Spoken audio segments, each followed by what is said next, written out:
میرے ہندو بھائیوں، یہ آپ کے گرنتھوں کو چیلنج کرتا ہے ہمارا قرآن۔ آتوا الزکاۃ اقیموا الصلاۃ، سب کے لیے برابر آرڈر۔ آپ کے یہاں ایسا نہیں ہے، آپ کے یہاں تو بڑے بڑے اپنے گروؤں نے تو الٹے پلٹے سیدھے حساب کر رکھے۔ کیسے؟ اگر ہمارے ہندو بھائیوں میں برہمن ہوں گے تو وہ پوتر ویدات کو پڑھیں گے، اور اگر کوئی شودر ہوگا، چھیتری ہو گیا، ویشیہ ہوگا، اگر کوئی چھیتری ہے تو وہ خدمت کرے گا، اور اگر کوئی شودر ہے تو وہ آدیواسی بن کر رہے گا۔ وہ کبھی مندر میں نہیں جا سکتا، کبھی بھی نہیں جا سکتا۔ یہ بھید بھاؤ ہے۔ شودرو برہمن تامتی برہمنಶ್ಚೈತಿ ಶೂದ್ರತಾಂ ಕ್ಷೇತ್ರಿಯೋ ಯಾತಿ ವಿತ್ರತ್ವಂ ವಿಘಾದ್ವಿಚ್ಯಂ ತಥೇಚ ಸ ಏಕ್ ಏವಾ ತ್ರಿಪತಿ ಪರ್ಜಾನಾಂ ಕಥಂ ಪುನರ್ಜಾತಿ ಕೀರ್ತಾ پر بھید۔ صاف لفظوں میں وید کہتا ہے کہ یہاں پر کوئی آدمی بڑا چھوٹا نہیں ہے، سب کے سب برابر ہیں۔ عمل اگر اچھا ہے تو ایک غریب آدمی بھی مالدار کے اوپر مالدار سے بڑھ سکتا ہے۔ کون کہتا ہے؟ پرماتما کہتا ہے۔ ہمارے نبی نے بھی یہی پیغام دیا ہے، لا فضل لعربی علی الاجمی، کسی گورے کو کالے پر، کالے کو گورے پر، مالدار کو امیر پر، امیر کو مالدار پر کوئی فوقیت حاصل نہیں ہے۔ میرے بھائیوں، اعتراض کرنے والوں، اعتراض کرنے سے پہلے ہمارے قرآن کے احکامات کو ٹٹولو، قرآن کے فرمان کو پڑھو، نبی کی زندگی کا مطالعہ کرو، وہاں پر تمہاری گرنتھ محمد رسول اللہ کی زندگی کے اندر نظر آئے گی۔ صرف اندھ بھکت بن کر اناپ شناپ اشکالات سوالات مت پیدا کرو۔ دیکھو کیا برابری ہے، مقام ہے، فضیلت ہے، ایکول اور پرسن اور ایکول، سب کے سب برابر ہیں۔ اگر برابر نہیں ہوتے تو قبیلہ قریش کے ایک قریش قبیلے کے ایک بہترین خاندان کی ایک عورت، فاطمہ نام کی عورت، چوری اس کا پکڑا جاتا ہے۔ نبی پاک علیہ السلام کے پاس وہ عورت حاضر کی جاتی، آپ علیہ السلام فرمان جاری کرتے، السارق والسارقۃ فاقطعوا ایدیہما، اس عورت کا ہاتھ کاٹ دو اس لیے کہ اس نے چوری کی ہے۔ تو پھر اللہ کے نبی کے پاس وہ قبیلے والے، وہ خاندان والے، قبیلہ قریش کے اس خاندان کے لوگ پہنچے کہ اگر ہماری فاطمہ کا ہاتھ کاٹ دیا جائے گا تو ہماری ناک کٹنی ہو جائے گی، ہماری بے عزتی اور توہین ہو جائے گی، اس لیے جاؤ اسامہ بن زید کو بھیجو سفارش کرنے کے لیے، نبی سے کہیں کہ محمد آپ اس عورت کو معاف کر دیجئے، اس کے ہاتھوں کو مت کاٹیے۔ جب اسامہ بن زید پہنچتے ہیں محمد رسول اللہ کے پاس تو آپ علیہ السلام سے کہتے ہیں، اے اللہ کے نبی، یہ عورت ہے، پہلی بار غلطی ہوئی ہے، آپ ان کو چھوڑ دیجئے، آپ ان کو معاف کر دیجئے۔ دنیا والوں یاد کرنا، میرے نبی کا فرمان یہ تھا کہ اسامہ بن زید، مجھے بڑا دکھ ہوا جو تم اس کی سفارش کرنے کے لیے پہنچے ہو، ایک غلط آدمی کی طرفداری کرنے پہنچے ہو، ایک مجرم کی طرفداری کرنے پہنچے ہو، شرم آنی چاہیے تمہیں۔ کیا تمہیں معلوم نہیں ہے دنیا کے اندر بڑی بڑی قومیں تباہ کر دی گئی اسی طریقے پر، غلط لوگوں کے پیروی کرنے کی بنیاد پر؟ تم اس قوم کو تباہ کرنا چاہتے ہو، تم اس قوم کو برباد کرنا چاہتے ہو، جاؤ تم نکلو یہاں سے، میں فیصلہ کروں گا۔ بالآخر اس عورت کا ہاتھ کاٹ دیا جاتا ہے، اور اللہ کے نبی نے کہا کہ اسامہ، یہ تو فاطمہ ہے، یہ تو قریش کے کسی گھرانے کی عورت ہے، ان کی جگہ پر اگر میری اپنی بیٹی، میری لخت جگر اگر فاطمہ بنت محمد بھی چوری کرتی تو یہ محمد ابن عبداللہ ایک قدم پیچھے نہیں ہٹتا، اس کا بھی ہاتھ کاٹ دیتا، اس لیے کہ میرے رب کا فرمان ہے، اسلام کے اندر کوئی بھید بھاؤ نہیں۔ آج دیکھو دنیا میں اگر کوئی منسٹر کا لڑکا اگر کسانوں پر گاڑیاں چلا دیتا ہے تو 5 دن تک ان کی ارسٹنگ نہیں ہوتی ہے، اور یہاں پر جناب اگر کوئی چلا جاتا ہے تریپورہ کی حالت کو دکھانے کے لیے تو اس کے اوپر UAPA ڈال کر اندر کر دیتے ہیں۔ کیوں؟ کیونکہ وہ کمزور ہے، اور ادھر منتری جی کا بیٹا ہے، کرسی کھسک جائے گی پیچھے سے اگر اس کے اوپر اس کے ہاتھ میں ہتھ کڑی ڈالیں گے۔ آؤ اسلام کے نظام کو دیکھو، مساوات، برابری، عورت ہو کہ مرد ہو، all person all equal in the sight of the Quran. یہ تو تم نے بنائے، یہ بڑا، یہ چھوٹا، اسلام کے اندر اس کی کوئی اہمیت اور کوئی حیثیت نہیں۔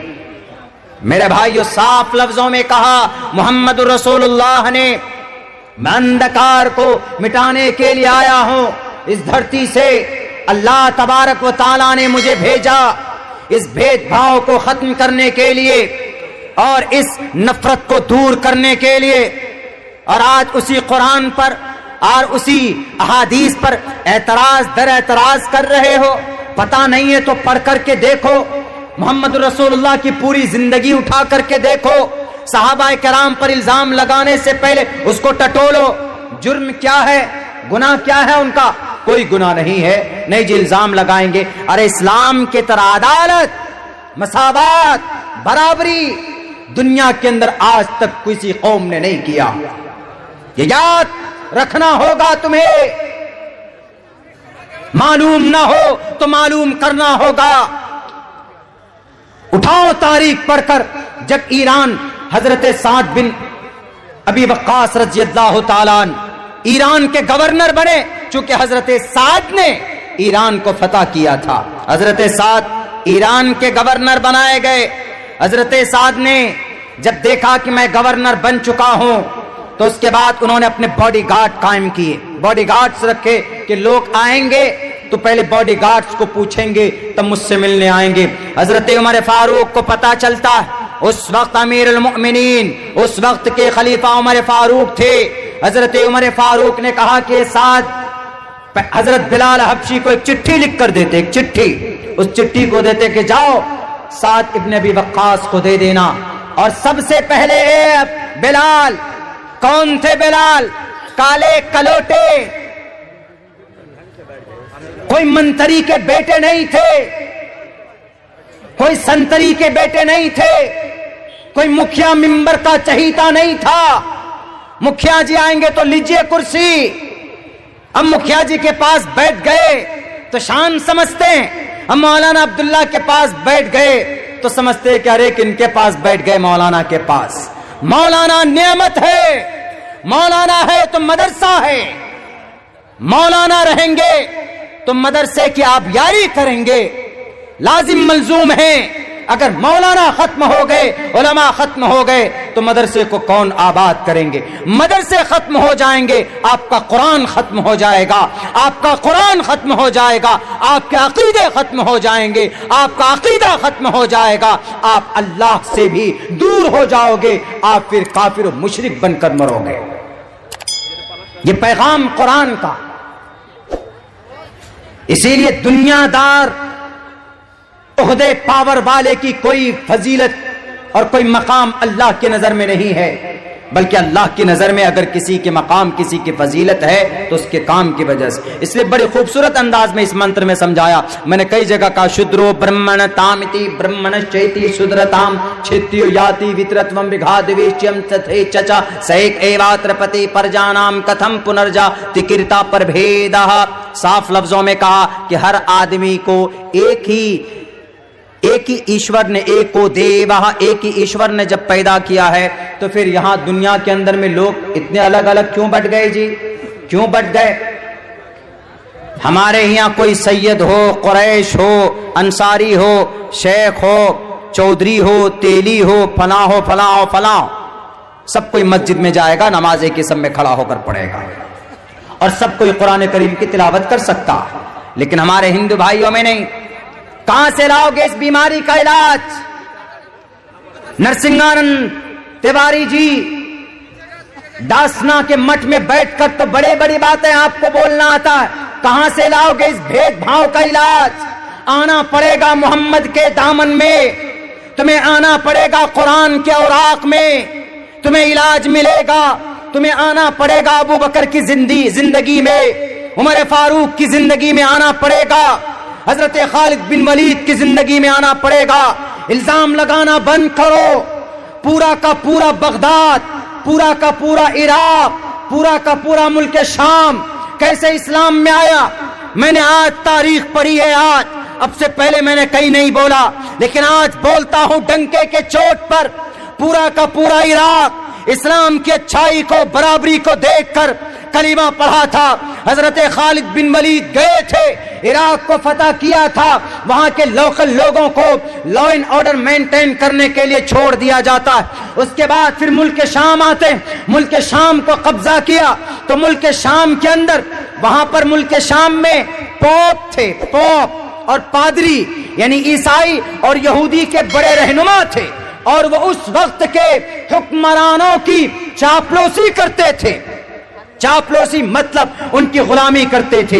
اس وقت کے ایم پی, علاقے کے ایم ایل ایز, علاقے کے مکھیاؤں کے تلوے چاٹتے تھے کیونکہ وہاں سے پیسے ملتے تھے. وہ پاپ اور وہ پادری, یہودی اور عیسائی دھرم کے عالم, ان کے گرو کو کہا جاتا ہے, وہ ہمیشہ سے کیا بولتے, وہ ہمیشہ سے اپنے قوم کے لوگوں کو ڈرا کر رکھتے تھے کہ ارے یہ مکھیا جی بہت اچھا ہے, ارے یہ ایم ایل اے صاحب بہت اچھا ہے, یہ ایم پی صاحب بہت اچھا ہے, اس لیے کہ ایسا ایسا کرتا ہے. تو لوگوں کے بیچ میں ہر تقریر میں ان کی تقدس کو بیان کرتے تو لوگ ہمیشہ بیچارہ مجبور ہو کر ڈرے رہتے تھے. مکھیا ممبر صاحب کہیں کیس میں نہ ڈال دیں, اندر نہ ڈال دیں, اسی لیے وہ ان سے ڈرتے اور اپنے پوپ اور اپنے پادری کے خلاف آواز نہیں بلند کرتے تھے. لیکن جب حضرت خالد بن ولید گئے عراق میں, جب حضرت خالد بن ولید پہنچے ہیں ملک شام میں, یہاں جانے کے بعد وہ جو کر و فر تھا, تانا شاہی تھی, وہ جو پوپ کی تقدس جھوٹی باتیں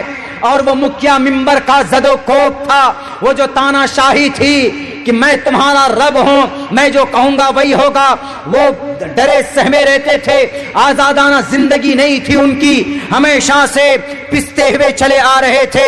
حضرت خالد بن ولید نے کہا کہ ہر کوئی آزاد ہے, کسی پوپ کی نہیں چلے گی, کسی پادری کی نہیں چلے گی, کسی مکھیا ممبر کی نہیں چلے گی, بلکہ ہر کوئی آزاد ہے, ہر کوئی پرسنل زندگی کے اندر محنت کرتا ہے, کوئی کسی کا غلام نہیں ہے, ہر کوئی اپنے رب کی, اپنے پرماتما کی عبادت کرو اور ہمیں ٹیکس دیتے رہو, امن اور شانتی کے ساتھ رہو. جب ہر کسی کے ساتھ جب مساوات اور برابری کا معاملہ دیکھا تو عراق اور شام کے ٹوٹل یہودی اور کرسچن, وہاں کی یہودیت اور صہیونیت تبدیل ہو جاتی ہے. حضرت خالد بن ولید کے دربار میں پہنچ کر کہتے ہیں, اے خالد بن ولید, ہم نے تو سنا تھا کہ محمد ہیں جو امن پرست ہیں, محمد ہیں جو سب کے لیے برابر پیغام رکھتے ہیں, برابر بھید بھاؤ ان کے دل و دماغ کے اندر نہیں ہے, بلکہ برابر کی انسیت محبت کرتے ہیں. آج ہمیں دیکھنے کو ملا ہے, آج ہمارے دل سے خوف نکل گیا ہے, آج ہم نے برابری کو, انصاف کو دیکھا ہے. اس لیے جس دھرم کو آپ لے کر آئے, بتائیے کیا کرنا ہوگا. پورا کا پورا عراق, بھارت کے کرپٹ میڈیا, تاریخ پڑھو عراق کی, تاریخ پڑھو ملک شام کی, تاریخ پڑھو اندلس کی, تاریخ پڑھو یروشلم کی. حضرت عمر فاروق گئے تھے لیکن ان کے غلام اونٹ پر بیٹھے تھے اور حضرت فاروق اعظم نیچے اونٹ کی نکیل ہاتھ میں لے کر جا رہے تھے. تو لوگوں نے کہا کہ واہ کتنا خوبصورت, نیچے غلام جا رہا ہے, خادم جا رہا ہے, اور اوپر یہ ان کے گرو بیٹھے ہیں, کالے کالے ہونٹ ہیں, پوری کالی شکل ہے, حالانکہ وہ خادم ان کے اوپر تھے. کیوں؟ باری ان کی بیٹھنے کی تھی. 700 میل کا سفر طے کر کے یروشلم پہنچے تھے عمر فاروق. ان کی اس چیز کو دیکھ کر ابو عبیدہ نے کہا کہ ارے وہ حکمراں نہیں ہے, وہ نہیں ہے, گرو نیچے ہیں, حکمراں امیر ہمارے نیچے, خلیفہ ہمارے جو امیر المؤمنین ہے وہ نیچے ہیں. ان کے اس فعل کو دیکھ کر یروشلم کے ہزاروں کی تعداد میں کرسچنوں نے سر جھکا دیا. سر مطلب یعنی یہ کہا کہ امیر المؤمنین, ہم نے اتنا بڑا بادشاہ, اتنا دل والا بادشاہ آج تک ہم نے نہیں دیکھا. ہم نے تو سنا تھا کہ عمر وہ ہے جو تلواروں سے بات کرتے ہیں, ہم نے تو سنا تھا کہ عمر فاروق وہ ہے جنہیں دیکھ کر دشمن اپنا راستہ بدل دیا کرتا ہے. اسی لیے ہم آج آپ کو یہ لیجئے چابی, بیت المقدس کی چابی لیجئے. یروشلم میں, فلسطین میں کوئی ظلم و زیادتی نہیں ہوئی تھی. چیخنے والوں کہ تلواروں والا دھرم ہے, پڑھو نا قرآن, لا اکراہ فی الدین, the truth stands out from the error, clear from the error. will be not compulsion in the religion. دھرم کے اندر کوئی زور زبردستی نہیں. لیکن پڑھو گے کیسے؟ تمہیں تو اپنے گروؤں کو خوش کرنے کے لیے نیوز بنانے میں بزی رہتے ہو, فرصت ملتی ہی نہیں. اپنے گرنتھوں کو پڑھو. مقام اور فضیلت کیسے کیا ہوتی ہے, انسان اور مانوتا کس کو بولتے ہیں, پڑھو گرنتھوں کو, تمہیں پتا چل جائے گا. آج میں نے ایک شلوک, ایک منتر پڑھا ہے جس کے اندر واقعتاً اتنا اچھا میسج شری کرشن جی نے انسانوں کو دیا ہے. اس کے اندر کیا کہا, اے لوگو, مجھے سنسکرت یاد نہیں ہوا ہے, ہو جائے گا بہت جلدی میں اردو میں ٹرانسلیٹ کرتا ہوں اس کو. اے لوگو, یہ دنیا الٹی ورکش ہے, پیڑ ہے, یعنی یہ سوکھنے والی پیڑ ہے, اور یہ پیڑ سوکھ جائے گی. آپس میں جو تم بھید بھاؤ کرتے ہو, ایشور تمہارے اس جرم عظیم کو کبھی معاف نہیں کرے گا. کرشن جی کہہ رہے ہیں, ہمارے ہندو بھائیوں, آپ کو بھی کھڑا ہونا ہوگا اپنا حق لینے کے لیے. کوئی دلت نہیں ہے آپ میں, آپ کو دلت بنایا گیا. آپ کے ویدات میں دلت نہیں ہے, آپ بھارت کے سمویدھان میں آپ دلت نہیں ہے, دلت ہے لیکن برابری کا حق آپ کو دیا گیا. نام ہے صرف آپ کا منگلو, لیکن آپ کا مقام اور آپ کا حق اتنا ہی ہے جتنا ایک بڑے اونچے خاندان والے کا جتنا حق حقوق.